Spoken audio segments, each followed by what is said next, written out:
आज 1.5 ते 2 वर्षापासून रिक्षावाले जे मनमानी करतायत, गोरगरीब जनता जी आहे त्यांच्याकडून 15 रुपये ते रिक्षा भाडं घेतात.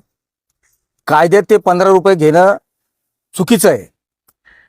त्या अनुषंगाने आम्ही डीसीपींना हे निवेदन दिलेलं आहे की 26 मीटरच्या याच्यानुसार 26 रुपये आकारू शकतात. तो 23 ते 26 रुपये जास्तीत जास्त.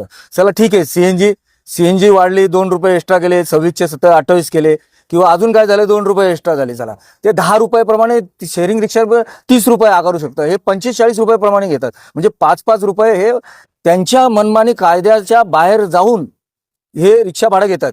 तर हे तात्काळ थांबवावं म्हणून ट्रॅफिक डीसीपी आणि आपले डीसीपी हे असे एसीपी वगैरे सिनियर पी आय यांच्याकडे तक्रार दाखल करतोय. आणि याच्यापुढे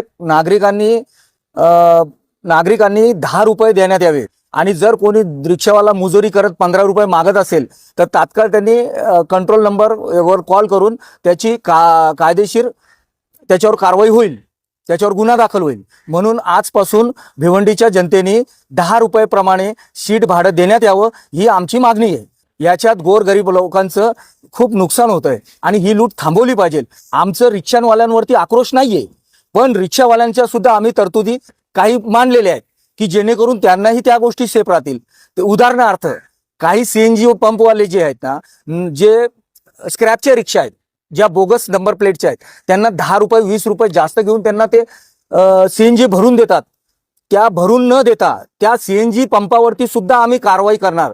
काही फेक रिक्षांमध्ये आम्ही जाऊन आम्ही बसणार, तिथं आम्ही व्हिडिओ शूटिंग करणार आणि त्याचं लायसन हे सीएनजी पंपवाल्याचं कॅन्सल करायला लावणार. इथपर्यंत आम्ही सक्तीने वागणार.